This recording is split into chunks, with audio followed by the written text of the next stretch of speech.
স্বাধীনতার 50 বছর এগিয়েছে বাংলাদেশ। পৃথিবীর বুকে বিস্ময় আমার ছোট্ট বাংলাদেশ। মুক্তিযোদ্ধা, রাজনীতিবিদ, বুদ্ধিজীবী, তাদের পাশাপাশি অগ্রযাত্রায় সবচেয়ে বলিষ্ঠ অবদান দেশের সাধারণ মানুষের, আমজনতার। আর তাই গণমানুষের কথা বলতেই আমাদের আয়োজন আমজনতা। দর্শক, যমুনা টেলিভিশনের কোনো রাজনৈতিক পরিচয় নেই, কোনো বিশেষ দলের প্রতি কোনো দুর্বলতা কিংবা দায়বদ্ধতা নেই। হ্যাঁ, আমাদের দায়বদ্ধতা আছে দেশের কোটি কোটি মানুষের প্রতি, মুক্তিযুদ্ধ ও মুক্তিযোদ্ধাদের প্রতি। তাদের সামনে সত্যকে সত্য আর মিথ্যাকে মিথ্যা হিসেবে তুলে ধরাই আমাদের প্রধান কাজ।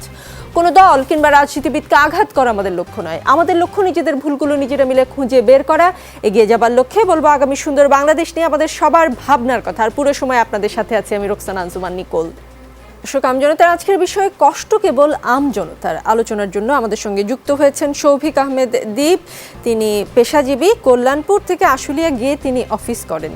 এই গত 3 দিনে তার অভিজ্ঞতা কি ছিল একটু শুনে নিতে চাই আমরা। শৌভিক, আজ তো অফিস খুললো বোধহয় প্রথম, তো কিভাবে কল্যাণপুর থেকে গেলেন আপনি আশুলিয়ায়?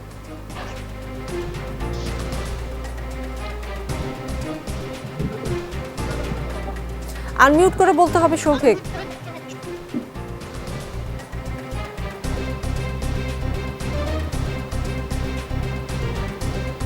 শৌভিক কি আমাকে শুনতে পাচ্ছেন না বোধহয়? আমি তাহলে একটু মোহাম্মদ মাইনুদ্দিন আছেন আমাদের কাছে, মাইনুদ্দিনের কাছ থেকে আমি একটু কিছু জেনে বুঝে আসতে চাই। তিনি একজন চাকরি প্রত্যাশী, তিনি ইন্টারভিউ দিতে এর মধ্যে তাকে বেশ কিছু জায়গায় যেতে হয়েছিল। মোহাম্মদ মাইনুদ্দিন, গত 3 দিন আপনার অভিজ্ঞতা একটু শুনতে চাই, কি অবস্থা? ধন্যবাদ আপনাকে। আমি আসলে গত 5 তারিখ আমাদের হচ্ছে ব্যাংকার সিলেকশনের হচ্ছে যে সম্মিলিত 7 ব্যাংকের পরীক্ষা ছিল, এবং হচ্ছে যে এর পরের দিন মানে 6 তারিখ হচ্ছে যে সম্মিলিত 5 ব্যাংকের হচ্ছে যে অফিসার ক্যাশে পরীক্ষা ছিল। সেক্ষেত্রে দেখা গিয়েছে যে আমাদের যে সম্মিলিত 7 ব্যাংকের পরীক্ষা ছিল সেখানে রাজধানী ঢাকা শহরের 67টি কেন্দ্রে 1,40,155 জন শিক্ষার্থী পরীক্ষা দিতে আসার কথা ছিল। সেখানে আমিও তাদের মধ্যে একজন ছিলাম। তো সেক্ষেত্রে আমাদের এই যে পরিবহন ধর্মঘটের কারণে চলমান যে মানব সৃষ্ট যে জনদুর্ভোগ সৃষ্টি হয়েছে, সেখানে আমি জাহাঙ্গীরনগর বিশ্ববিদ্যালয় কিংবা হচ্ছে সাভার থেকে আমার কেন্দ্র পড়েছিল হচ্ছে মিরপুর হচ্ছে যে Bangla higher secondary girls school and college, Pallabi 6, Mirpur 6 পল্লবীতে পড়েছিল। সেখানে দেখা গিয়েছে আমি খুবই ভোরে, সকাল হচ্ছে আমার 3টায় পরীক্ষা ছিল, 3টা থেকে 4টায় পরীক্ষা ছিল।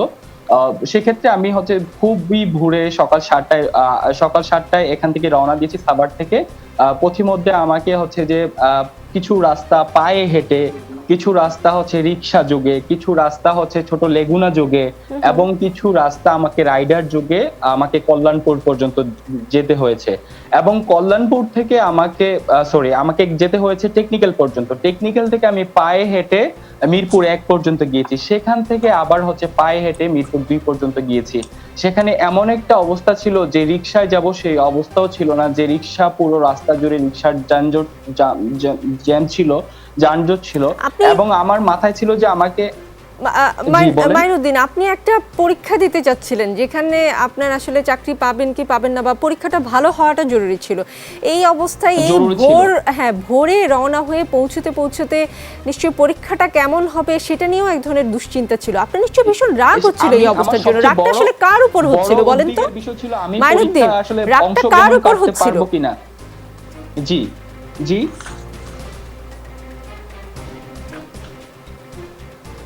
আমি আপনাকে শুনতে পাচ্ছি না, যদি আচ্ছা, আমি যেটা বললাম, একে তো পরীক্ষার দুশ্চিন্তা, তার মধ্যে এত ভোগান্তি, নিশ্চয়ই আপনার তখন ভীষণ হতাশ লাগছিল বা এক ধরনের ক্ষোভ হচ্ছিল। ক্ষোভটা কার উপর হচ্ছিল? অবশ্যই, কারণ এই দায়টা তো হচ্ছে আমার না। আমার হচ্ছে যে আমি একজন চাকরি প্রত্যাশী হিসেবে কিংবা একজন পরীক্ষার্থী হিসেবে, শুধু আমার পরীক্ষার্থী না, সেখানে হচ্ছে যে পরীক্ষা ছিল 7 কলেজের, ঢাকা বিশ্ববিদ্যালয়ের অধীনে 7 কলেজের শিক্ষার্থীদের পরীক্ষা ছিল। তো সেই জায়গায় যে শিক্ষার্থী কিন্তু এই দুর্ভোগের কারণে অনেক শিক্ষার্থী ঢাকা শহরের বাইরে থেকে যারা পরীক্ষা দিতে এসেছিল তারা হচ্ছে আসতে পারেনি। তো এই জায়গায় যে চাকরি প্রার্থী কিংবা হচ্ছে যে বিশ্ববিদ্যালয়ের ভর্তি ইচ্ছু যে শিক্ষার্থী তাদের যে যারা আসতে পারেনি তাদের যে স্বপ্নভঙ্গ হয়েছে, কিংবা যেই শিক্ষার্থী কিংবা হচ্ছে যেই চাকরি প্রার্থীর জীবনের শেষ পরীক্ষা ছিল সেটা, কিংবা এই জনদুর্ভোগের কারণে বা এই পরিবহন ধর্মঘটের কারণে হচ্ছে যে সে জীবনের শেষ চাকরি পরীক্ষাটা দিতে পারেনি, তার এই স্বপ্নভঙ্গের অধিকার কিংবা তার এই স্বপ্নভঙ্গের জবাবদিহিতা পাওয়া যায়, তার এই অধিকার ক্ষুণ্ণ করার রাইট তো আমাদের কারোরই নাই আসলে। এর জবাবদিহিতাটা আসলে আমরা কার কাছে চাবো? কার কাছে চাবেন বুঝতে পারছেন না। শৌভিক আহমেদ দেব, আপনাকে শুরুতে যে প্রশ্নটা করেছিলাম যে আপনি কল্যাণপুর থেকে আসলে গিয়ে অফিস করেন, তো কি করে আজকে অফিসে গেলেন?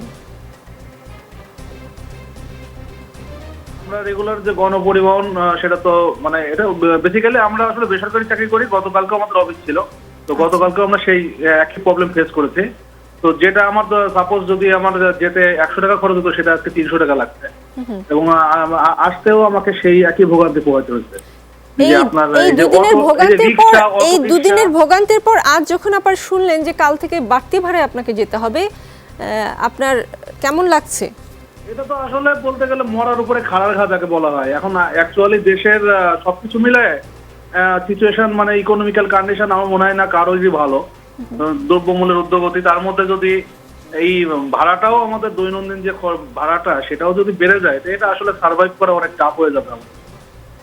জি, অনেক ধন্যবাদ আপনাদের দুজনকে। আমাদের সঙ্গে আলোচনার জন্য আরও যুক্ত হয়েছেন মোহাম্মদ আনিসুর রহমান, সিনিয়র সচিব জ্বালানি ও খনিজ সম্পদ বিভাগের। তিনি মোহাম্মদ আনিসুর রহমান, দাম বাড়ানো হয়েছে 3 দিন আগে, 3 দিন মানুষ কি পরিমাণ ভোগান্তি পুহিয়েছে নিশ্চয়ই গণমাধ্যমের বরাতে দেখেছেন আপনি। জ্বালানির দাম বাড়তেই পারে, সেটা আবার অন্য প্রসঙ্গ, কিন্তু এই যে জ্বালানির দাম বাড়াকে উপলক্ষ করে এক ধরনের ভোগান্তি হলো গত 3 দিনে, এটা নিয়ে আপনার কোনো প্রতিক্রিয়া আছে? দেখেন, আমি ধন্যবাদ আপনাকে। আমি এই দেশের একজন মানুষ, এই দেশের নাগরিক। অবশ্যই সাধারণ মানুষের ভোগান্তি হোক এটা আমিও চাই না, চাইবো না, কিন্তু মানে অদৃশ্য বা অনাকাঙ্ক্ষিত হলো সত্য যে যখনই এই ধরনের কোনো একটা কিছু হয় তখন আমাদেরকে জিম্মি করা হয়, সরকার বা সাধারণ মানুষ সবাই।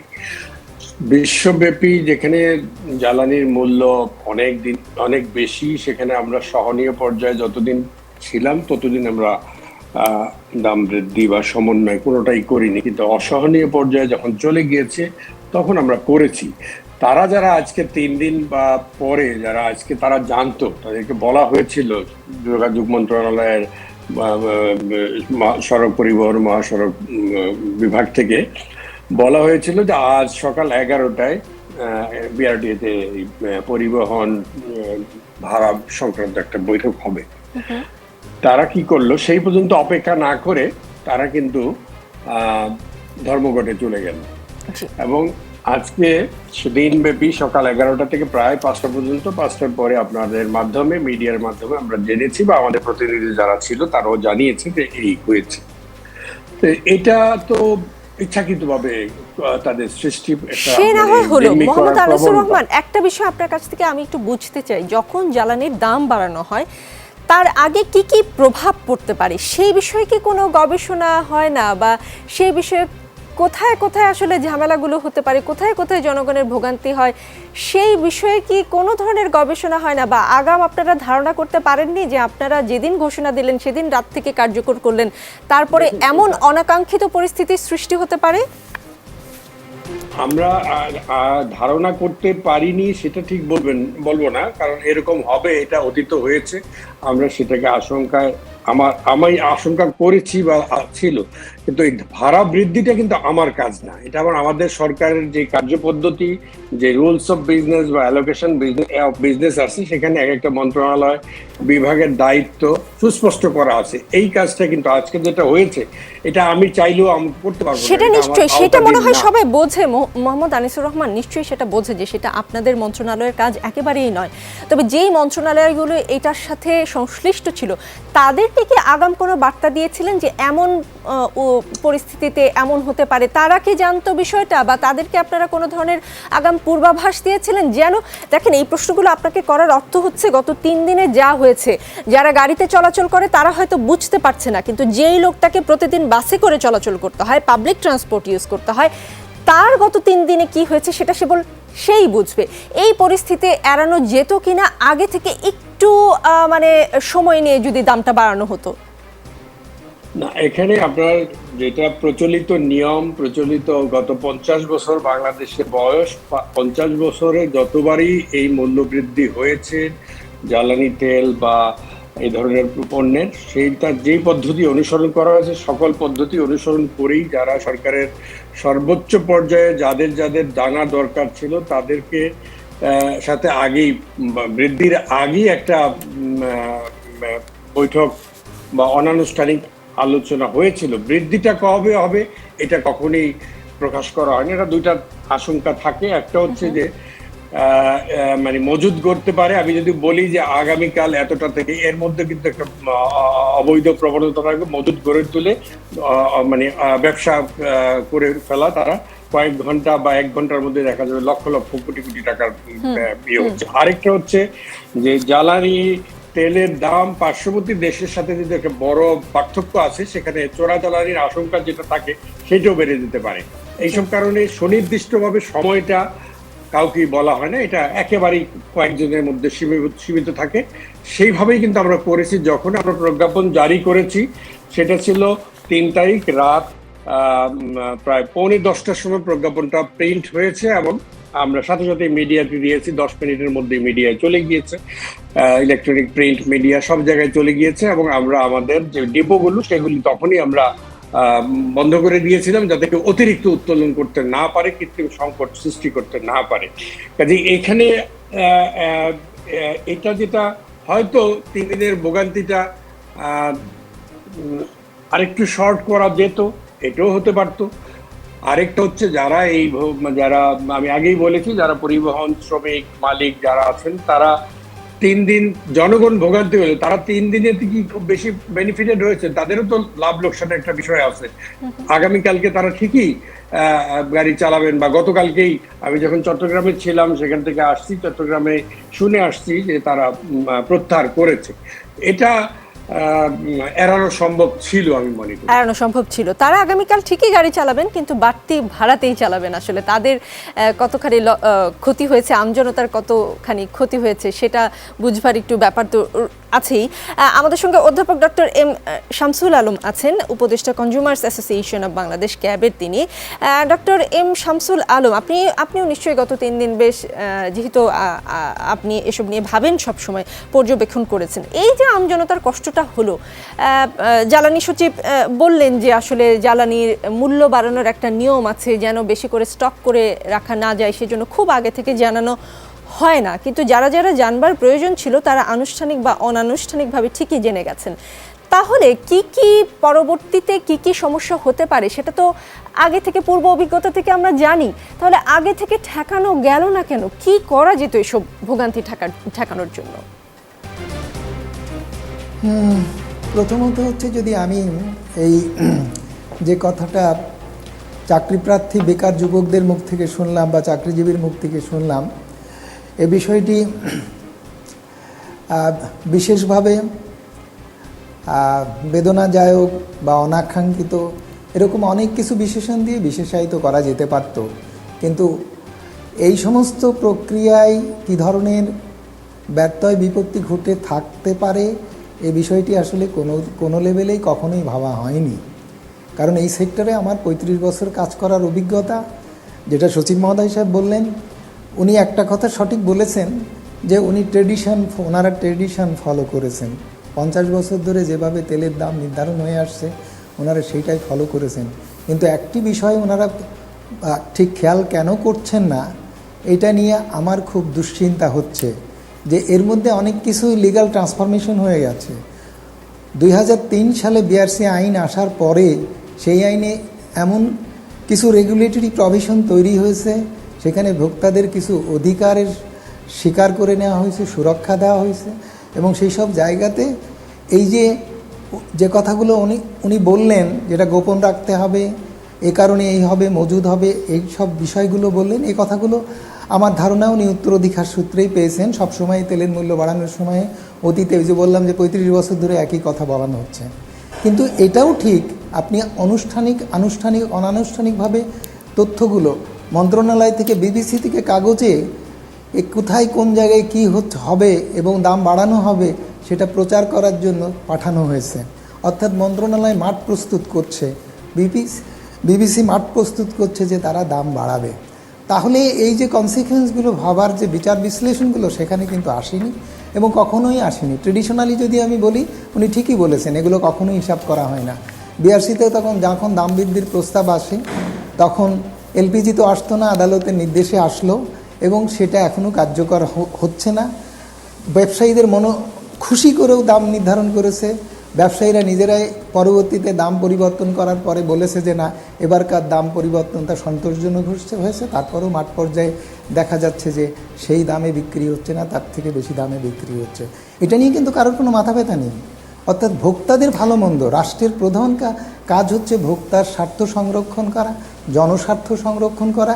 এই বিষয়টি প্রজাতন্ত্রের কোনো কার্যের মধ্য দিয়ে এখন আর প্রতিফলিত হচ্ছে বলে আমার এই বৃদ্ধ বয়সে বিশ্বাস করতে চাই, কিন্তু আমি দেখতে পাই না। দুর্ভাগ্য যে এই দেখতে না পাওয়াটা। আজকে যদি পরিবহন সেক্টরের কথা বলি, আমাদের দুইজন শীর্ষ নেতা এই পরিবহন সেক্টরের দুইটা সংগঠনে তারা শীর্ষ কর্মকর্তা। তারা সংসদে বসেন, তারা সংসদে জনগণের কথা বলেন, এখানে ব্যবসা করেন, মালিকদের স্বার্থ সংরক্ষণ করেন। এ দুটো কনফ্লিক্ট অফ ইন্টারেস্ট, এ দুটো দায়িত্বে থেকে কখনোই এই কনফ্লিক্ট অফ ইন্টারেস্ট মুক্ত না হয়ে এ স্বার্থ সংরক্ষণ করা যায় না। রাষ্ট্রের বৃহত্তর পর্যায় থেকে এই বিষয়টি যদি অ্যাড্রেস করা না হয় তাহলে এই রকম অবস্থা চলতে থাকবে। এর হাত থেকে এইভাবে আপনি অনুষ্ঠান করবেন, আমি মর্মবেদনা জানাবো, আমাদের সচিব সাহেবদেরও কিছু বলার থাকবে না, তারা সরকারের রুলস অফ বিজনেসের আওতায় থাকবেন। কিন্তু যে দেশ প্রজাতন্ত্র, যেটা রাষ্ট্রের দেশ বা প্রজাদের দেশ, সেই দেশে আমরা যারা সার্ভেন্ট, পাবলিক সার্ভেন্ট, আমরা কিন্তু তাদের সেবা দিচ্ছি না বা সেবা দিতে পারছি না এই সব অবস্থার কারণে। আজকের এই প্রেক্ষাপটে এই কথাটি এসছে জ্বালানি মন্ত্রণালয়ের থেকে। যখন আমি যদি বাণিজ্য মন্ত্রণালয়ে যাই, ই কমার্স সেলারে যে কত টাকা লুট করে নিয়ে গেছে সে কথাটা আমি ভাবতে গেলে আটকে উঠি। মিটিংয়ে বসে যখন বিভিন্ন গোয়েন্দা সংস্থা তথ্য দেয়, যদিও তথ্যগুলো গোপনীয়, তবুও আমি কিছুটা বলতে বাধ্য হচ্ছি, কারণ মানুষের যে কাজে তছনছ হচ্ছে মানুষের জীবন, সেই জায়গাটা গোপনীয়তার দোহাই দেয়া আমি এইসব জিনিস সাস্টেইন করানোটা আমি কোনোভাবেই সমর্থন করতে পারি না।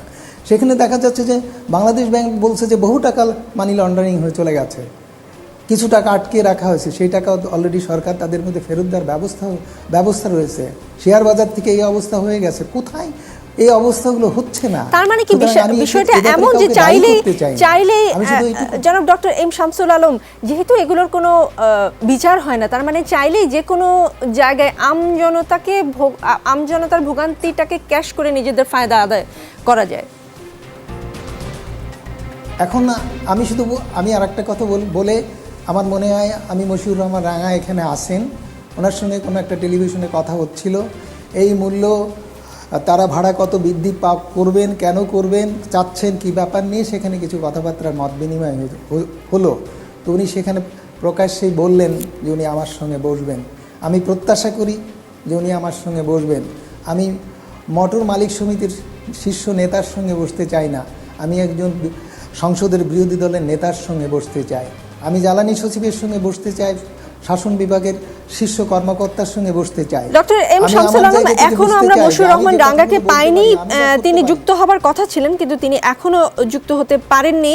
আমরা চেষ্টা চালিয়ে যাচ্ছি। ইতিমধ্যে আমাদের সঙ্গে যুক্ত হয়েছেন মোহাম্মদ আবুল কালাম, যুগ্ম আহ্বায়ক, ঢাকা পরিবহন মালিক শ্রমিক ঐক্য পরিষদের।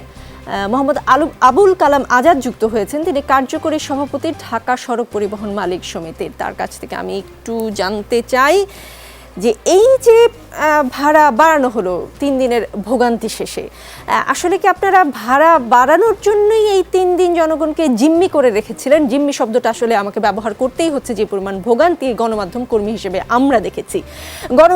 জনগণকে জিম্মি করলেই তাহলে শেষ পর্যন্ত নিজেদের সুবিধা আদায় করা যায়, বিষয়টি কি এইরকম? আপনি যে কথাটা বলছেন যে আমরা মানুষকে জিম্মি করেছি, ঠিক তা না। আমরা মালিক সমিতি কোনো ধর্মঘট ডাকি নাই। সারা দেশের বিভিন্ন ডিস্ট্রিক্টের মালিকরা সাংবাদিক সম্মেলন করে যখন যেদিন তেল দাম বৃদ্ধি পাইছে তার পরের দিনই ধর্মঘটে গেছে। আমরা তারা যখন আমাদেরকে জানাইছে, আমরা সমিতি, কেন্দ্রীয় সমিতি, তাদের সাথে আমরা একাত্মতা পোষণ করছি। সেই পরিপ্রেক্ষিতে আমরা একটা গভর্নমেন্টের কাছে চিঠি দিচ্ছি যে আমাদের 2019 সনে একটা ভাড়ার বৃদ্ধির জন্য, এই পুনর্নির্ধারণের জন্য, কারণ ভাড়াটা নির্ধারিত হয়েছিল 2013 সনে, পুনর্নির্ধারণের জন্য আমরা 2019 সনে একটা কস্টিং কমিটি হয়েছিল। এই কমিটির আলোকে আমরা এটা নিয়ে চিঠি দিছিলাম যে আমাদের সাথে বৈশা এটা ঠিক করা হোক। ওই 2019 সনের ভাড়াটাই কি করা হয়েছে, অ্যাডজাস্ট করা হয়েছে 2019 সনের। না, 2019 সালের ভাড়াটা অ্যাডজাস্ট করা হয়েছে, কিন্তু গত 3 দিন কি কারণে আসলে ধর্মঘট ছিল ঠিক বুঝতে পারলাম না। কারণ আমাদের হিসাব যেটা বলে সেটা হচ্ছে ঢাকা শহরের অধিকাংশ বাসই চলে সিএনজিতে, দূরপাল্লারও অধিকাংশ বাসই চলে সিএনজিতে। আমি যদি একদম আপনাকে একদম হিসাবটা বলি, বিআরটিএ অনুমোদিত মোট বাস হচ্ছে 12,526টা ঢাকা শহরে, এর মধ্যে মাত্র 626টা চলে ডিজেলে। আপনারা বলছেন যে জ্বালানির মূল্য বৃদ্ধির কারণে আপনারা গত 3 দিন পরিবহন বন্ধ রেখেছেন, জ্বালানির দাম এত বেশি বলে, কিন্তু যেই পরিবহন ডিজেলেই চলে না সেটা কোন যুক্তিতে আসলে বন্ধ রাখা হলো এবং মানুষেরা তো ভোগান্তি পোহাতে হলো, এইটা একটু বুঝিয়ে বলেন না। গ্যাসের বিষয়টা, গ্যাসে ঢাকা শহরে গাড়ি চলে মোট 4,600। বিআরটিএ বা কই থেকে আপনারা এই তথ্য পাইছেন আমি সঠিক জানি না। বিআরটিএ প্রদত্ত তথ্য এবং বুয়েট এটা নিয়ে গবেষণা করেছে বাংলাদেশ প্রকৌশল বিশ্ববিদ্যালয়। আমাকে বলতে দিবেন তো? জি অবশ্যই। আপনি আমাকে যদি বলতে দেন, ঢাকা শহরে 4,600 গাড়ি চলে, 4,600-র মধ্যে 100 গাড়ি এতে গ্যাসে চলে না। আর এই যে ভাড়া বৃদ্ধি করা হয়েছে, এটা গ্যাসের গাড়ি যারা যেগুলি আছে ঢাকা শহরে যদি চলে, ওইগুলি গ্যাসের গাড়ির জন্য এই ভাড়া বৃদ্ধিটা প্রযোজ্য না। জি, আপনার বলা গ্যাসের গাড়ি আপনি যে পরিমাণ বলছেন সারা বাংলাদেশের 1% গাড়িও গ্যাসে চলে না।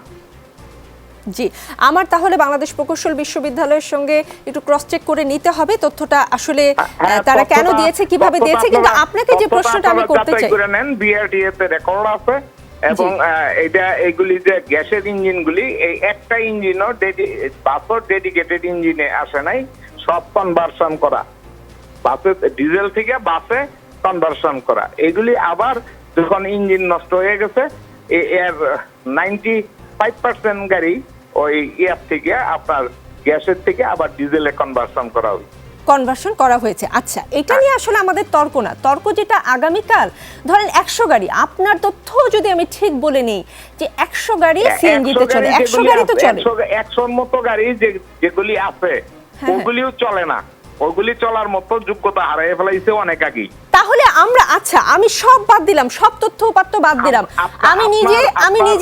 আমি একটু মোহাম্মদ আবুল কালাম আজাদ আমাকে একটু বলার সুযোগ দিন। আমি নিজে ঢাকা শহরে গাড়ি চালাই, আমি যখন সিএনজি পাম্পে গ্যাস আনতে যাই, বাসকে যখন দেখি গ্যাস আনতে, তাহলে সেগুলো কোন বাস? মোহাম্মদ আবুল কালাম আজাদ, আপনি গ্যাসে চলে প্রাইভেট কার, গ্যাসে বাস চলার মতো, এখন গ্যাসে চলার মতো কোনো বাস আমার জানা মতে নাই। আমি আপনার এই তথ্য আমি আসলে একদমই একমত হতে পারলাম না, আমি নিজের চোখে যেটা দেখেছি সেটাকে আসলে ঠিক আছে। মোহাম্মদ আবুল কালাম আজাদ, 100-র মতো বাসও যদি চলে, 100-র মতো, আমি ধরে নিলাম যে 100-র মতো বাসও যদি চলে, আগামীকাল আপনারা বলেছেন যে সিএনজি চালিত কোনো পরিবহনের বা বাসের ভাড়া বাড়বে না, কি করে ভোক্তা বা যাত্রী বুঝবে যে এই বাস সিএনজি দিয়ে চলে না ডিজেলে চলে? এটা কি আপনারা ঝুলিয়ে রাখবেন বাসের মধ্যে, কোথাও নোটিশ দিয়ে রাখবেন? গাড়িতে তো লেখা থাকে ডিজেল চালিত, গ্যাস চালিত, এইটা লেখা রাখার কথা। এইটা ল এনফোর্সিং এজেন্সি আছে, বিআরটিএ আছে, তাদের ম্যাজিস্ট্রেট আছে, তারা এইটা দেখবে যে কোনটা গ্যাসে চলে কোনটা ডিজেলে চলে। গাড়ির মধ্যে লেখা থাকবে যে এটা ডিজেল চালিত, লেখা থাকে এইটা গ্যাস চালিত। জি, আরেকটা প্রশ্ন যেটা আমি শুরুতে করেছিলাম সেটার উত্তরটা একটু জানতে চাই। মানে আজকে রবিবারে বৈঠক একটা হবে, সেটা ডক্টর এম শামসুল আলম সাহেবও বললেন, সম্ভবত মোহাম্মদ আনিসুর রহমান বলেছেন, আমাদের সিনিয়র সচিব বলেছেন যে আজকে আপনাদের বৈঠকটা পূর্ব নির্ধারিতই ছিল, আজকে বৈঠক হবে বিআরটিএ এর সাথে, সেটা জেনেও আপনারা কেন আসলে 3 দিন ধর্মঘট অব্যাহত রাখলেন? আমরা বিআরটিএ কে তো বসার জন্য চিঠি দিছি, বিআরটিএ তো এই কথা বলে নাই যে চিঠিতে তারা এইটা আজকে পুনর্নির্ধারণ করবে। বা 2019-এর যে পুনর্নির্ধারিত ভাড়াটা যেটা প্রস্তাবিত, এইটা তারা করবে, মাইনে নিবে। এটা তো বিআরটিএ বলে নাই। তার মানে মেনে নাও নিতে পারে বলে কি, আমি একদম শুরুতে আপনাকে যে প্রশ্নটা করেছিলাম যে মেনে নাও নিতে পারে, সেই জন্য বৈঠকে আসার আগে আপনারা একটা চাপ সৃষ্টির চেষ্টা করেছিলেন। এটা চাপ সৃষ্টি আমরা করব কেন? যে মালিক তার গাড়ি চালিয়ে পোষাবে না, তাকে কি আমি ফোর্স করতে পারবো যে তুমি তোমার গাড়িটা চালাও? আমি তো এটা করতে পারবো না। যে যদি কোনো মালিক তার পোষায় দেশে চালাবে, আমরা তো কাউকে মানা করি নাই যে তোমরা গাড়ি চালাও না। গাড়ি যারটা পোষাবে সে চালাবে, যারটা পোষাবে না সে চালাবে না। কিন্তু আমরা রাজধানীতে আসলে একেবারে কোনো বাস চলতে দেখিনি। এটা তো আসলে মনে হচ্ছে না কোনো স্বাভাবিক ঘটনা। যে প্রায় 100 বাসের কথা আপনি বললেন, সেই 100টা বাস তো অন্তত রাজপথে চলতে পারতো। ওইগুলি চলার মতো যোগ্য ফিটনেস ওদের নাই। ওইগুলি চলার মতো, ওইগুলি অনেক আগেই বন্ধ হয়ে গেছে। আপনাদের রিপোর্টার আছে, আপনারা খোঁজ খবর নিয়ে দেখেন। জি, আপনি একটু থাকুন, আমি একটু ডক্টর শামসুল আলমের কাছে যেতে চাই এবং তার কাছে জিজ্ঞেস করতে চাই যে আসলে কেউই ধর্মঘট ডাকেনি, বাস চালাতে পারবে না বলে গত 3 দিন চলেনি। এই ধরনের যুক্তিকে আসলে আমজনতার কষ্টকে লাঘব করতে পারে?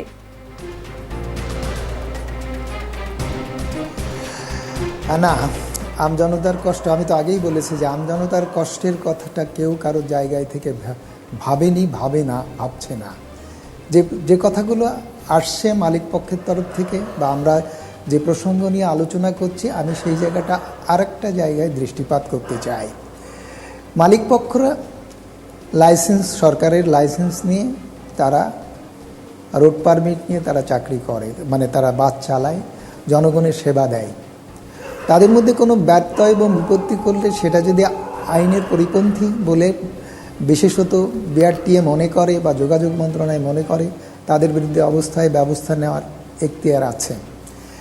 আমার প্রশ্ন হচ্ছে যে তারা এই ভোগান্তিটা 3 দিন ধরে করলো, কোথাও থেকে সরকারের প্রশাসনিক কর্তৃপক্ষের কাছ থেকে আমরা কোনো রকম কোনো মন্তব্য পেলাম না। শুধু একজন মন্ত্রী বলেছিলেন, তাও আমি আপনাদের কারোর একজনের মুখ থেকে শুনেছি যে সিএনজি চালিত আলারা যে বেশি ভাড়া নিচ্ছে তাদের বিরুদ্ধে ব্যবস্থা নেওয়া হবে। আমার কাছে কথাটা বাতকাবাতই মনে হয়েছে। তার কথা এই বলার মধ্যেই সীমাবদ্ধ থাকবে, তার কোনো দৃষ্টান্ত ব্যবস্থা নেওয়া হয়েছে পাওয়া যাবে না। তার মানে কি, যদি আমি এভাবেই বলি যে এই বাস মালিক সমিতি আর সরকারের প্রশাসনিক নিয়ন্ত্রক যারা আছেন তাদের মধ্যে কোনো পার্থক্য নাই, সুতরাং কেউ কাউকে, সবাইকে ছাড় দিচ্ছে, কেন তাদেরকে এই 3 দিনে ভোগান্তির জন্য তাদেরকে জবাবদিহিতার আওতায় আনা হলো না? এটা যদি রাষ্ট্রের বিধান অনুযায়ী যদি মনে হয় যে এটা এই জনভোগান্তির জন্য আমরা তাদেরকে দায়ী করতে পারি, তাহলে কেন দায়ী করে তাদের লাইসেন্স বাতিল করছি না? কেন তাদেরকে এই সেবা দেওয়ার অযোগ্য, অনুপযুক্ত ঘোষণা করছি না কেন? এই প্রশ্নটি আমার যোগাযোগ মন্ত্রীর কাছে রইল। সেই প্রশ্নের উত্তর নিশ্চয়ই এখন এই মুহূর্তে আমরা পেতে পারবো না ডক্টর এম শামসুল আলম। এই প্রশ্নের উত্তর নিশ্চয়ই এখনই আমরা খুঁজে পেতে পারবো না, কিন্তু এই অনুষ্ঠানের মাধ্যমে নিশ্চয়ই আপনার এই প্রশ্ন পৌঁছে যাবে সেটা আশা করছি। আমাদের সঙ্গে ওয়াজিউল্লাহ আছেন, জেনারেল সেক্রেটারি তিনি, বাংলাদেশ ট্রাক চালক মালিক ফেডারেশনের। জনাব ওয়াজিউল্লাহ, আপনাদের এই সংগঠনের আওতাধীন প্রায় সব পরিবহনই আসলে ডিজেলে চলে, তো আপনাদেরকে আসলে আপনাদের যে ধর্মঘটের কি বলবো দাবি, সেটা হচ্ছে ডিজেলের দাম যেন কমানো হয়, আপনারা ভাড়া আসলে বাড়াতে চাচ্ছেন না, এটা আসলে কোন যুক্তিতে? যমুনা টিভি দেশের অন্যতম জনপ্রিয় টেলিভিশন চ্যানেল যমুনা টিভি এবং এই টিভির দর্শক শ্রোতাদেরকে আমি অভিনন্দন জানাচ্ছি আমার সংগঠন বাংলাদেশ ট্রাক চালক শ্রমিক ফেডারেশনের পক্ষ থেকে। আপনার প্রশ্নের উত্তরে আমার এটুকুই বলার আছে, আমাদের পণ্য পরিবহন ক্ষেত্রে যে যানবাহনগুলি আছে, গাড়িগুলি আছে, truck, covered van, prime mover, trailer, pickup, এগুলি প্রত্যেকটাই ডিজেল দ্বারা চালিত। এটা আপনার গ্যাস দ্বারা চালিত না, সিএনজি দ্বারা চালিত। এটা প্রথমত আপনি নিজে বলেছেন, আমার এটা নিয়ে বেশি বলার নেই। আমরা আসলে এটা আমরা সবার কাছে সুবিদিত যে আমাদের চালকদের কোনো নিয়োগপত্র নেই, ফলে এরা মাস ভিত্তিক কোনো বেতনে নিয়োগ পায় না। এখানে আসলে তারা অনেকটা অনানুষ্ঠানিক বলতে পারেন যে কমিশনের ভিত্তিতেই এই ট্রাকগুলি তারা চালিয়ে থাকে। ফলে গাড়ি যখন জ্বালানি তেল বৃদ্ধি পায় তখন তাদের কমিশনের পরিমাণ কমে যায় এবং মালিক লোকসানের সম্মুখীন হয়, তখন মালিকও চালকদেরকে অনেক সময় আপনার গাড়ি তারা দিতে চায় এবং ফলে উভয় পক্ষই কিন্তু ক্ষতিগ্রস্ত হয়। এবং এটা আমরা এই জন্যই আমরা জ্বালানি তেল বিশেষ করে ডিজেলের যে মূল্য বৃদ্ধি হয়েছে 15 টাকা প্রতি লিটারে, এবং এটা কিন্তু আমরা সবাই স্বীকার করব, বাংলাদেশের জন্মের 50 বছরে এরকম অসামান্য এত ব্যাপকভাবে জ্বালানি তেলের মূল্য বৃদ্ধি কখনোই পাইনি। এবং আমরা স্টেক হোল্ডার হিসেবে মালিক বা আমরা শ্রমিকরা সংযুক্ত কিন্তু দেখি আমাদের সাথে সরকার কোনো আলাপ আলোচনার প্রয়োজন মনে করেনি। কলোনিয়াল মানে সিটিজেনের মতো আমাদের সাথে ব্যবহার করা হয়েছে। অথচ এই ধরনের একটা বড় সিদ্ধান্ত যেখানে সরকার নিয়েছে দেশের বিশাল জনগোষ্ঠীর সাথে যুক্ত। আমি যদি পণ্য পরিবহন খাতের কথাই বলি, কারণ আমাদের এই আপনার স্ট্রাইকটা বা আপনার কর্মবিরতিটা কিন্তু প্রত্যক্ষভাবে, যদি আমরা সংজ্ঞাতে যাই, জনদুর্ভোগের সাথে কিন্তু প্রত্যক্ষভাবে যুক্ত না। আমাদের এটা যুক্ত না, বিষয়টা কি আসলে ঠিক ওয়াজিউল্লাহ? আপনারা ট্রাকে পণ্য পরিবহন হয় এবং দূর দূরান্ত থেকে সবজি বলেন, কাঁচামাল বলেন, বিভিন্ন পণ্য ট্রাকে করেই কিন্তু সারা দেশে পৌঁছে যায়। কাজে যখন আপনারা 3 দিন বন্ধ থাকবে তার প্রভাব তো বাজারে পড়বে। ধর্মঘট কি আসলেই কোনো সমাধান? জনগণকে ভোগান্তি দিয়ে কি আসলেই কোনো সমাধানে পৌঁছা যায়? এবং সেই সমাধানে যদি পৌঁছানোও যায় সেটা কি উচিত?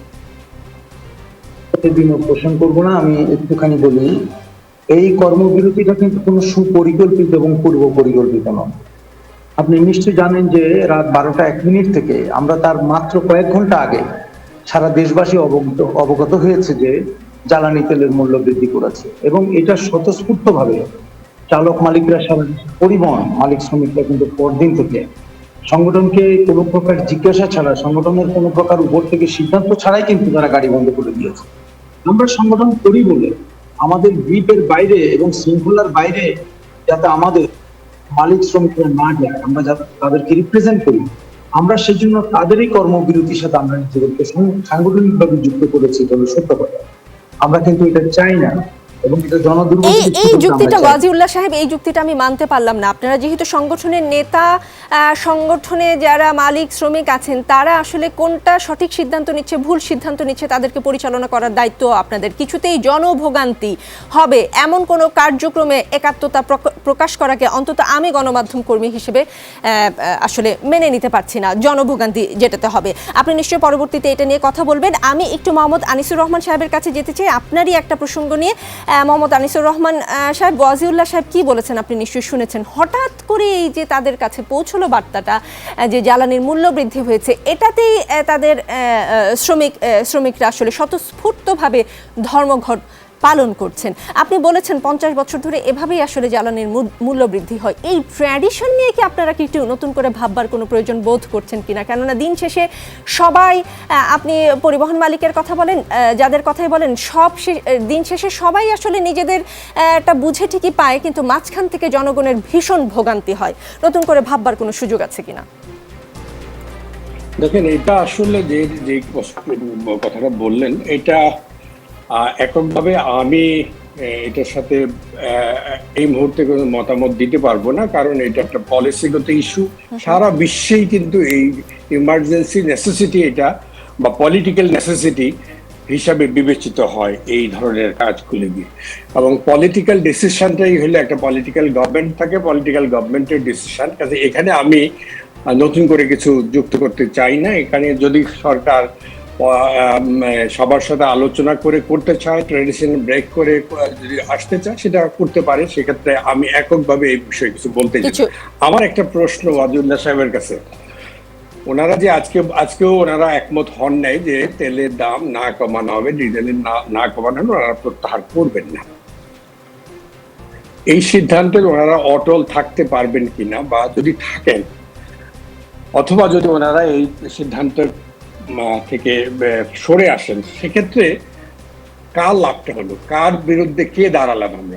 আমরা কি, যেখানে পরিষ্কার স্পষ্ট হয়ে গিয়েছে একটা পক্ষ কিন্তু, বা আমরা দেখেছি, আমি জানি না এখন পর্যন্ত সিদ্ধান্ত আমি জানি না, যে নৌ পরিবহনের সাথে যারা জড়িত তাদের সাথেও নৌ পরিবহন মন্ত্রণালয়ের বৈঠক চলছিল। ভাড়া বৃদ্ধি আমরা যেমন করেছি, আমরা পরিষ্কারভাবে বলেছি যে আন্তর্জাতিক বাজারে তেলের দাম কমে আসলে আমরা সমন্বয় করব। এতে কোনো মতেই আমরা দ্বিমত পোষণ করব না এবং কোনো মতে দ্বিধান্বিত হব না, এটা কিন্তু পরিষ্কারভাবে আমরা বলেছি। আমরা অসহনীয় একটা পর্যায়ে চলে গিয়েছিলাম, কোথাও থেকে আমরা অর্থায়নের সুযোগ পাচ্ছিলাম না। এখন কাজে আর কোনো উপায় আমাদের নেই, আমরা আন্তর্জাতিক বাজারের সাথে, আর আপনারা যেটা বলেছেন প্রতিনিয়ত সমন্বয়, সেটাতে আমরা দেখতে পাচ্ছি ডক্টর শামসুল আলম আছেন এখানে। এলপিজি মাস গত এপ্রিল মাস থেকে এলপি গ্যাসের প্রতি মাসেই কিন্তু সৌদি কন্ট্রাক্ট প্রাইসের সাথে সমন্বয় হচ্ছে। তাতে কিন্তু মানুষ আরো প্রতি মাসে, এক মাসে বাড়ে, এক মাসে কমে, ইদানিং আজ কমছে না, বাড়ছে। মানুষ কিন্তু আরো বিভ্রান্ত হয় প্রতি মাসে মাসে করাটা। আমরা মাসে মাসে করি, দুইটা পণ্য কিন্তু করি পেট্রোলিয়াম জাত। একটা হচ্ছে জেট ফুয়েল, যেটা এটা প্রতি মাসে আমরা ভারত এবং শ্রীলঙ্কার সাথে, ক্ষেত্র বিশেষে আমরা ভারতের সাথে বেশি করি, কোনো কোনো সময় আমরা শ্রীলঙ্কার সাথেও মূল্য পুনর্নির্ধারণ করি। কারণ এক্ষেত্রে যদি আমরা সেই মূল্য পুনর্নির্ধারণ না করি, আমাদের দেশে যে এয়ারলাইন্স গুলি অপারেট করে, ইন্টারন্যাশনাল এয়ারলাইন্স, তারা কিন্তু আমাদের এখানে দাম বেশি হলে তেল না নিয়ে পার্শ্ববর্তী কোনো দেশ থেকে তারা রিফুয়েলিং করবে। এই একটা পণ্য করি। আরেকটা পণ্য কিন্তু আমরা প্রতি মাসেই, এটা আমরা করি না, বিপিসি করে, বাংলাদেশ পেট্রোলিয়াম কর্পোরেশনকে তারা আমরা এটা করার ক্ষমতা অর্পণ করেছি। ফার্নেস অয়েল, এটাও প্রতি মাসে তারা সমন্বয় করে। এই কাজটা কিন্তু আমরা করি। এখন যদি আপনারা মনে করেন, যদি মোহাম্মদ আনিসুর রহমান আপনার কথাটাকে এক লাইনে বলি, যে সারা বিশ্বে যেই টেন্ডেন্সিতে আসলে জ্বালানির মূল্য বাড়ে কমে, আমরাও আসলে সেই টেন্ডেন্সিতে বাড়ানো কমানোর চেষ্টা করে থাকি। কিন্তু মোহাম্মদ আনিসুর রহমান, সারা বিশ্বের যে উদাহরণ আপনি দিলেন, কোথাও কি আসলে জ্বালানি তেলের মূল্য বৃদ্ধি করে আমজনতাকে এভাবে কি বলে ভোগান্তিতে পোহাতে হয় কিনা, সেই উদাহরণ আমার আসলে জানা নেই। আপনার জানা থাকলে আপনি নিশ্চয়ই বিরতির পর বলবেন। অধ্যাপক ডক্টর এম শামসুল আলম আছেন আমাদের সঙ্গে, তার কাছে আমি একটু জানতে চাই, মশিউর রহমান রাঙা এখনো যুক্ত হননি আমাদের সঙ্গে, আমরা পাইনি তাকে। অধ্যাপক ডক্টর এম শামসুল আলম, আপনার কাছে জানতে চাই, মানে একটা বিষয় খুব অদ্ভুত, কিন্তু ধরেন কৃষিতেই ডিজেলের ব্যবহার আছে, কিন্তু কোথাও শুনলাম না যে ডিজেলের দাম বেড়ে যাওয়ায় কৃষক ধর্মঘট করছে, খেতে ফসল বোনা বাদ দিয়েছে, মানে যেন আমরা না খেয়ে মরে যাই। মানে তাহলে কি কৃষক নিজের বাড়তি চাপের কথা বুঝতে পারছে না? মানে তারা যদি আজকে ধর্মঘট রাখতো, তাহলে তো আমার আপনার সবার বাসায় খাবার আসাটাই বন্ধ হয়ে যেত। এক ধরনের জিম্মি করে তো সে রাখতেই পারতো আমাদের সবাইকে। তাহলে কৃষক কেন ধর্মঘটে যাচ্ছে না? আর যেই পরিবহনগুলো অধিকাংশই গ্যাসে চলে, তারা কেন ধর্মঘট ডেকে বসে আছে?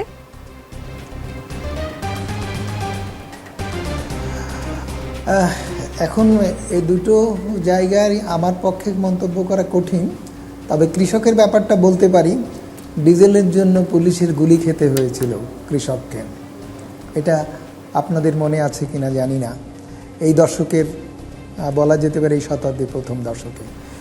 তো কৃষকের ফসল পুড়িয়ে দেওয়ার ঘটনাও ঘটে, ফসলের দাম ঠিকমতো না পাওয়ার ভোগান্তিতে ঘটে।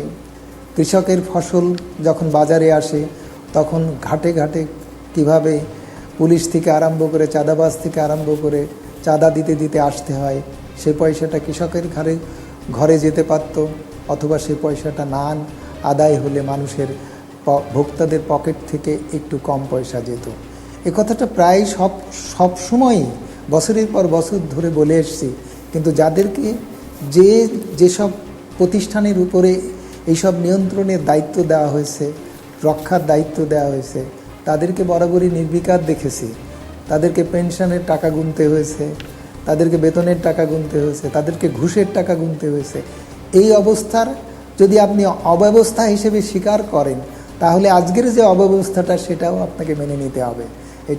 এটা ব্যতিক্রম কিছু না, এসবের মধ্য দিয়ে আমরা চলতে হবে। সুতরাং এটা নিয়ে আর বেশি কিছু বলার আছে বলে আমার মনে হয়। আপনার মনে হয় না? মোহাম্মদ আবুল কালাম আজাদ সাহেব আছেন আপনি আমাদের সঙ্গে, একটু জানতে চাই, আমি একটা উদাহরণ দিয়ে আপনাকে একটু বোঝাতে চাই। ঢাকার গুলিস্তান থেকে সদরঘাটের বাহাদুর শাহ পার্ক পর্যন্ত দূরত্ব 2.1 কিলোমিটার। সরকার নির্ধারিত সর্বশেষ হার অনুযায়ী এই পথে ভাড়া হয় 3 টাকা 57 পয়সা, কিন্তু নেওয়া হচ্ছে 10 টাকা। একটা মাত্র উদাহরণ দিলাম, এরকম আরও উদাহরণ আছে আমার কাছে। আপনি আসলে কি করে, আপনারা আসলে কি করে নিশ্চিত করবেন যে আপনারা যে ভাড়া আজকে বৈঠকে ঠিক করেছেন সেই ভাড়া আগামীকাল থেকে কার্যকর থাকবে? আপনারা এই বিষয়ে কিছু করবেন, মানে কালকে থেকে আপনাদের কোনো টিম মাঠে থাকবে যেন এর চেয়ে বাড়তি ভাড়া যেটা আপনারা ঠিক করেছেন আজকে তার চেয়ে বেশি বাড়তি ভাড়া আদায় না হয়? এখনো তো বাড়তি ভাড়ার প্রজ্ঞাপন জারি হয় নাই। প্রজ্ঞাপন জারি হওয়ার পরে বাড়তি ভাড়া কার্যকর হবে। আর আপনি যে কথা বলছেন যে গুলিস্তান থেকে সদরঘাট 1.5 কিলোমিটার বা 1.5 মাইল বা 3 কিলোমিটার, যাই হোক 1.5 কিলোমিটার, কিন্তু কথাটা হইলো যে আরেকটাই আছে যে বাসে উঠলে 10 টাকা মিনিমাম ভাড়া দিতে হবে। এইটা এই আইনটা আগে ছিল 7 টাকা আর 6 টাকা, এখন হইছে এটা 8 টাকা আর 10 টাকা। সেটা তো আজকে হয়েছে, আজকে হলো না? আগেও ছিল 6 টাকা। জি, কিন্তু আমি যে তথ্যপাত্র বলছি সেটা আজকের না। কিন্তু আগে যে বাস ভাড়া ওই নীতিমালায় বাসে উঠলে আপনার মিনিমাম ভাড়া হইলো 7 টাকা আর 6 টাকা ছিল। জি, 7 টাকা আর 6 টাকা, কিন্তু আদায় করা হয় 10 টাকা। আমি তো আপনাকে বললামই যে বাসে উঠলেই 10 টাকা আদায় করা হয়। 7 টাকা 6 টাকা 10 টাকা আদায় করা হয় আমি জানি না, 7 টাকা 6 টাকা। তার মানে আপনি জানেন না বলছেন, তার মানে ভাড়া বাড়ানোর বিষয়ে আপনারা যতটা সচেতন, ভাড়া এরপরে কি হারে আদায় করা হচ্ছে সেটা নিয়ে আপনাদের কোনো নজরদারি নাই, সেটাই কি আমি ধরে নিব? শুনেন, ঢাকা শহরে মাত্র আপনার সারা দেশের যে গাড়ি আছে, সারা দেশে গাড়ি চলে 93,000, তার মধ্যে ঢাকা শহরে চলে 4,600। কাজে এই 4,600 গাড়ি নিয়ে সারা দেশের বিষয়টা চিন্তা করা ঠিক হবে না। আচ্ছা, ঢাকার হিসাবটাই বলেন না। আমি ঢাকার একটা মাত্র উদাহরণ দিলাম। আমি বললাম তো আমি চাইলে আরো উদাহরণ আপনাকে দিতে পারি। এইগুলি দেখার জন্য তো মালিক সমিতি আমরা তো মনিটরিং করতেছি। এর মধ্যে আপনার ল এনফোর্সিং এজেন্সি আছে, পিআরডি এর ম্যাজিস্ট্রেট আছে, যাদের দেখার কথা তারা দেখবে না কেন? শুধু মালিক সমিতির উপর দায় দিলে তো হবে না, দায় তো সকলেরই। না, আপনারা যখন ভাড়া বাড়ানোর ব্যাপারে এতটা কি বলবো এগ্রেসিভ, গত 3 দিন ধরে আপনারা ধর্মঘটে ছিলেন, সেই কারণে আমি জিজ্ঞেস করছি সেই ভাড়াটা ঠিকঠাক মতো আদায় হচ্ছে কিনা, সেটার দেখভালের বিষয়ে আপনারা ততটাই আসলে গুরুত্ব দেন কিনা? আপনাদের দুজনের হওয়ার পরে আমরা বলেছি যে প্রজ্ঞাপন জারির পরে যদি অতিরিক্ত ভাড়া কেউ নেয় তার বিরুদ্ধে সকল আইনানুগ ব্যবস্থা গ্রহণ করা হবে। এই ব্যাপারে ম্যাজিস্ট্রেট, পুলিশ সবাইকে আমাদের টিম থেকে আমরা সহায়তা করব। জি, আপনাদের দুজনের কাছে একটা প্রশ্ন আমার, মোহাম্মদ আবুল কালাম আজাদ এবং ওয়াজিউল্লাহ। প্রথমে মোহাম্মদ আবুল কালাম আজাদের কাছ থেকে আমি জানতে চাই, মানে ভাড়া তো সেই বাড়ালেনি আপনারা বা বাড়াবেন, ওয়াজিউল্লাহ সাহেবরা যদিও ভাড়া বাড়াতে চাচ্ছেন না, কোনো না একটা কিছু তাদের পক্ষে আসবেই, মানে শেষ পর্যন্ত হয়তো সিদ্ধান্তগুলো আপনাদের পক্ষেই আসবে। ধর্মঘট না ডেকে অন্য কোনো পন্থায় শুধু আলোচনায় কি আসলে দাবি দেওয়া আদায় করা যায় না, জনগণকে ভোগান্তি না দিয়ে? ব্যাপার হলো কি যে আপনি হাজার টাকা লস কার পকেট থেকে দিবে?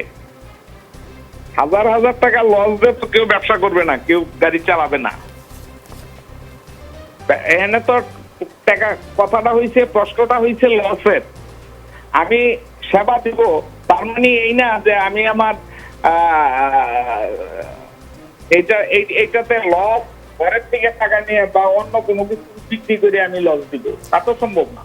আবুল কালাম আজাদ সাহেব, গত 3 দিন যে পরিবহন বন্ধ থাকলো তাতে আপনাদের লস হয়নি? এর আগেও তো আমরা ওই যে যখন জ্বালাও পোড়াও আন্দোলন হইছে তখনও তো আমরা 4 মাস আমাদের গাড়ি বন্ধ ছিল। প্যান্ডামিকের সময় আমাদের 1 বছরের উপর গাড়ি ছিল, তখনও তো আমাদের লস হইছে। তখনও কি জনদুর্ভোগ হয় নাই? হইছে। কাজে এটা তো অস্বীকার করার মতো নাই। 3 দিনেই যে একেবারে সবকিছু অশুদ্ধ হয়ে গেল এটা তো কোনো কথা না। এর আগেও তো হইছে, জ্বালাও পোড়াও আন্দোলন হইছে, হরতাল হইছে, অনেক কিছু হইছে, তখনও তো জনদুর্ভোগ হইছে। এটা কি অস্বীকার করার মতো কিছু উপায় আছে যে তখন অস্বীকার হয় নাই, জনদুর্ভোগ হয় নাই?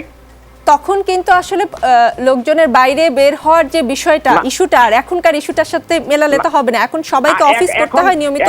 এখনকার জিনিসটা হলো আমার রুজির প্রশ্ন। আমি না খেয়ে থেকে কাউকে কি করব না, আমি অভুক্ত থেকে আমি কেউ সেবা দেয় না। তার মানে আলোচনা না করে আলোচনাটাকে আপনারা সঠিক আপনি সঠিক পথ মনে করছেন না, তাই তো? না আলোচনাকেই আমরা মনে করছি। এই আলোচনাটা গভর্নমেন্ট তেল বাড়ানোর আগের দিন করতে পারতো, কারণ এই সিদ্ধান্তটা আজকে যে সিদ্ধান্তটা হয়েছে 2019 সনের সিদ্ধান্ত। তো 2019 সনে যে প্রপোজালটা রেডি হয়েছে, যে সিদ্ধান্তটা হয়েছে 2019-এর সিদ্ধান্ত, এইবার যে তেল বৃদ্ধি হয়েছে, তেলের দাম বৃদ্ধি হয়েছে, এর তো কোনো বেনিফিট আমরা নেই নাই। এরপর 2019 সনের সিদ্ধান্তটা তো এই তেলের দাম বৃদ্ধি করার আগেও এটা হইতে পারতো, সেটা করার দায়িত্ব তো আমাদের না। সেটার জন্য আমরা অনেকবার বলছি গভর্নমেন্টকে। এই প্যান্ডামিকের পরেও আমরা যখন গাড়ি চালু হয় আমরা গভর্নমেন্টকে বলছি যে 2019 সনের প্রপোজালটা আপনারা করেন, কার্যকর করেন, এক্সিকিউট করেন। গভর্নমেন্ট তো করে নাই। আচ্ছা, তার মানে সেই তখনকার বিষয়টা এখন গিয়ে সলভ হলো বলে আপনি বলছেন। জনাব ওয়াজিউল্লাহ সাহেব, একই প্রশ্ন আপনাকেও ছিল যে জনভোগান্তি তৈরি না করে কোনোভাবে আলোচনার মাধ্যমে সমস্যার সমাধান করা যায় কিনা? আপনার যমুনা টিভির এই প্রশ্নের আলোচনা আমার কি বলার আছে পেছনে যাই। আপনারা গণমাধ্যম জানেন যে আমরা আমাদের এই দুটো সংগঠনের পক্ষ থেকে গত 22 সেপ্টেম্বর থেকে 72 ঘন্টার আমরা একটা কর্মবিরতি করেছিলাম এবং 36 ঘন্টার সময় সরকার আমাদের সাথে একটা সমঝোতা স্মারক স্বাক্ষর করে। এই 15 দফা দাবি আমরা দিয়েছিলাম 22 আগস্ট। এক মাস সরকারকে আমরা সময় দিয়েছি এবং আমরা চাইনি, এটা আপনাকে এক্সাম্পল হিসেবে বলছি। অর্থাৎ বাংলাদেশের সরকারগুলোর এই ধরনের কোনো উদাহরণ নেই যে জনগণের যে কোনো শ্রেণী পেশার মানুষের ন্যায়সঙ্গত দাবি নিয়ে দাবি জানানোর পর আনুষ্ঠানিকভাবে তাদের সাথে বসে আলোচনা করে পূরণ করার কোনো দৃষ্টান্ত নেই, একটা দৃষ্টান্ত নেই, যতক্ষণ পর্যন্ত আপনার আঙ্গুল বাঁকা না করা হয়েছে। কথাটা আমি একটু অন্যভাবে বললাম, আমি সাদামাটা বাংলা কথা বললাম। আপনি একটা মাস সময়ের পর আমরা 8টা মন্ত্রণালয় নানাভাবে দেন দরবার করেছি যে আপনারা একটু বসেন, আমাদের দাবিগুলি পর্যালোচনা করেন, আমরা যদি এটা ন্যায্য হয় আপনারা যতটুকু পারেন দেন। লাস্টলি যখন আমরা 21 থেকে 24 তারিখ পর্যন্ত 72 ঘন্টার স্ট্রাইকে শুরু করলাম 21 তারিখ ভোর থেকে, এবং 36 ঘন্টার মাথায় সরকার এসে তখন আমাদের সাথে আলোচনায় বসে এবং আন্দোলন অব্যাহত রেখে আমাদের দুর্ভাগ্যজনকভাবে আমাদেরকে বসতে হয়েছে। আমি এখানেই শেষ করছি। তাহলে বাংলাদেশে কি আপনার জানা মতো এই দৃষ্টান্ত আছে এই দেশের কোন শ্রেণী পেশার মানুষ যারা ওরা অর্গানাইজ, এটুকু বলে কৃষকদের কথা আপনি বলেছেন, আমরা কৃষকদেরই সন্তান এবং দিন শেষে আমরা তাদের কাছে ফিরে যেতে হয় দেশের সাধারণ মানুষের কাছে করে, কিন্তু তারা আনঅর্গানাইজ পিপুল তো কোনো, তাদের কোনো ভয়েস নাই, ভয়েসলেস, এবং কখনো কখনো তারা যে জায়গায় সংগঠিত হয় তারা তাদের অন্যায়ের প্রতিকারের জন্য কিন্তু এগিয়ে আসে। এজন্য আমাদের বিশাল জনগোষ্ঠী কৃষক ওই অর্থে নিজের পেশাগত সংগঠন নাই বলে তারা নীরবে আপনার তাদের উপরে জুলুম অত্যাচার করে। আজকে আমরা যে জ্বালানির কথা বলছি, আমরা কিন্তু আমাদের কৃষকদের কথা বলেছি, ডিজেলের কথা বিশেষ করে, এবং কৃষি উৎপাদনে আজকে যে যুগান্তকারী সূচনা করেছে আমাদের কৃষকরা কষ্ট করে, দেখেন এটার বিশাল অংশ কিন্তু ডিজেল ব্যবহার করতে হয় তাদের উৎপাদনের জন্য। তাহলে তাদেরকে এই অসহনীয় ভার তাদেরকে বহন করতে হবে। আমরা কিন্তু সেটার দিকে দৃষ্টিপাত করে শুধু আমাদের পরিবহনের কথা বলি নেই, আমরা বলছি আমাদের কৃষি উৎপাদনকে অব্যাহত রাখার জন্য আজকে ডিজেলের মূল্যটাকে সহনীয় করা উচিত। যদিও আমরা আমাদের দাবিতে বলছি এটা প্রত্যাহার করা উচিত, কিন্তু এদেশে এই দৃষ্টান্ত নাই। সরকার যখন কোনো আপনি ডিসিশন বলছেন নেয়, মানে এই দেশে এই দৃষ্টান্ত খুবই কম যে আসলে এই ধরনের ধর্মঘট ছাড়া কোনো দাবি আদায় হয়েছে। আমি ডক্টর এম শামসুল আলম এবং মোহাম্মদ আনিসুর রহমানের কাছে খুব অল্প সময়ের জন্য যাচ্ছি, হয়তো এক মিনিট করে তাদেরকে আমি দিতে পারবো। আমি শুরুতেই একটু যেতে চাই মোহাম্মদ আনিসুর রহমানের কাছে। এই তিন দিন যে আমজনতা কষ্ট করলে এর জন্য আসলে কার শাস্তি হওয়া উচিত বলে আপনি মনে করেন এই দেশের একজন নাগরিক হিসেবে? নাকি চাইলেই যে কোনো সময় সাধারণ মানুষকে কষ্ট দেওয়াই যায়, এর আবার বিচার কি? বিষয়টা কি এইরকম কিনা? আমি একদম সাধারণ বাংলাদেশের সাধারণ নাগরিক হিসেবে আমি আপনাকে প্রশ্নটা করলাম। অবশ্যই আমি একজন সাধারণ নাগরিকের বাইরে না, এ ধরনের যেটা সমাধান আলোচনার মাধ্যমে সম্ভব, এবং যেটা আবুল কালাম সাহেব বলেছেন যে 13 সালের পরে ওনারা 19 সালের সমন্বয়ের কথা বলেছেন, 19 সালের পরে 20 সাল গেল, 21 সালও প্রায় শেষের দিকে, ওনারা কিন্তু আর উদ্যোগ নেননি বা আর চাপ সৃষ্টি করেননি। ওনারা তো করতে পারতেন। ওয়াজিউল্লাহ সাহেব যেটা বললেন যে ওনারা সেপ্টেম্বর মাসে একটা 72 ঘন্টার কর্মসূচি দিয়েছে, সরকারের সাথে একটা সমঝোতা স্মারক হয়েছিল, সেরকম তো তারাও তখন বলতে পারতেন। যদি ওই প্রস্তাব যদি সমন্বিত হয়ে যেত ওই মূল্য বৃদ্ধি, তাহলে তো এখন আর সেই নতুন করে বৃদ্ধির কথা আসতো না, অথবা এখন এই পরিস্থিতির সৃষ্টি হতো না। তবে আমার ধারণা এইটাও হতো, যদি আগেও বাড়ানো হতো, এখন আরেকবার মরার উপর খাড়ার গা আরেকবার হতো, ওনারা আবারও জিম্মি করতেন। এটাই এই দেশের নিয়ম নীতি মধ্যে পড়ে গিয়েছে। শাস্তি দেওয়াটাই কি আসলে সব সমাধান হয়ে যাবে? শাস্তি দিলেই কি আপনার জন্য দুর্ভোগের যেগুলো হয়েছে সেটা লাঘব হয়ে যাবে? তা আমি বিশ্বাস করি না। তবে এখান থেকে আমাদের বেরিয়ে আসতে হবে। সরকার, আবার যারা আমাদের মানে সাধারণ জনতা, তারা তো ভুক্তভোগী আসেনি, একই সাথে যারা ওনারা আছেন এই অ্যাসোসিয়েশন গুলো, তাদেরও এটা এইরকম জিম্মি করে একটা কিছু করা, সেটা করা কিন্তু সঠিক নয়। জি, ডক্টর এটাই এম আমার শামসুল আলম, অনুরোধ। ডক্টর এম শামসুল আলম, একই প্রশ্ন আপনার কাছে। আমার প্রশ্ন হচ্ছে যে ওনারা বলছেন যে 19 সালে ওনারা দাম বৃদ্ধি করেছেন বা দাম বৃদ্ধি চেয়েছেন বা তারা ভাড়া বৃদ্ধি চেয়েছেন, তারা যে হিসাবটা করেছেন সেই হিসাবে যোগাযোগ মন্ত্রণালয়ে যেসব কমিটিগুলো আছে, দুই একটা এদের এই কমিটিতে প্রথম দিকে আমার যাওয়ার অভিজ্ঞতা আছে, ওনারা যা চান সেখানে সেটাই সিদ্ধান্ত হয়। এবং এই যে ভাড়া বৃদ্ধির যৌক্তিকতার জায়গাটা, যে কতটা ন্যায়সঙ্গত হচ্ছে, ওনারা কতটা ডিপ্রাইভ হচ্ছে, যেটা জ্বালানি মন্ত্রণালয়ের প্রশ্নেও আমরা বলি যে বিপিসি যে দাম নির্ধারণ করলো তার যে এই ঘাটতিটা হলো, ভোক্তা হিসেবে আমার কি সেটা দেখার বা বোঝার বা জানার অধিকার নেই? আমি যদি আইএমএফ হতাম, তাহলে আইএমএফ যেমন বলেছে যে বিপিসির ইন্টারন্যাশনাল অডিট না হওয়া পর্যন্ত তারা ঋণমুক্ত করবে না, কিন্তু সরকার বিপিসির অডিট করায়নি। কেন এই সমস্ত অস্বচ্ছতার জায়গাগুলো থাকবে?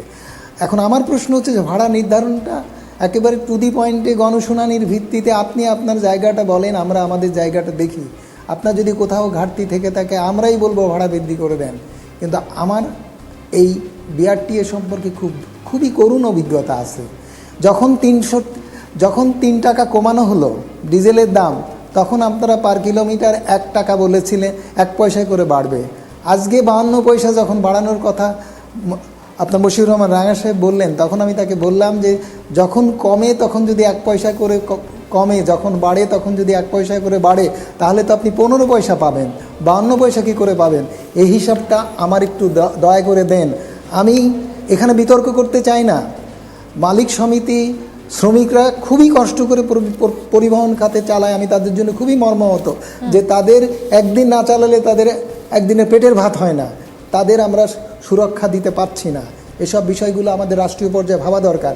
তারপরেও আমি মালিক পক্ষদেরকে বলবো যে আপনারা সেবা দিচ্ছেন, আমরা আপনাদের কাছে কৃতজ্ঞ, তবে আপনারা যা দাবি করছেন তা গণশুনানিতে আসুন, সরকারের কাছে যান আপনারা, সেটা কোনো ভোগান্তির মাধ্যমে না। অনেক ধন্যবাদ ডক্টর এম শামসুল আলম।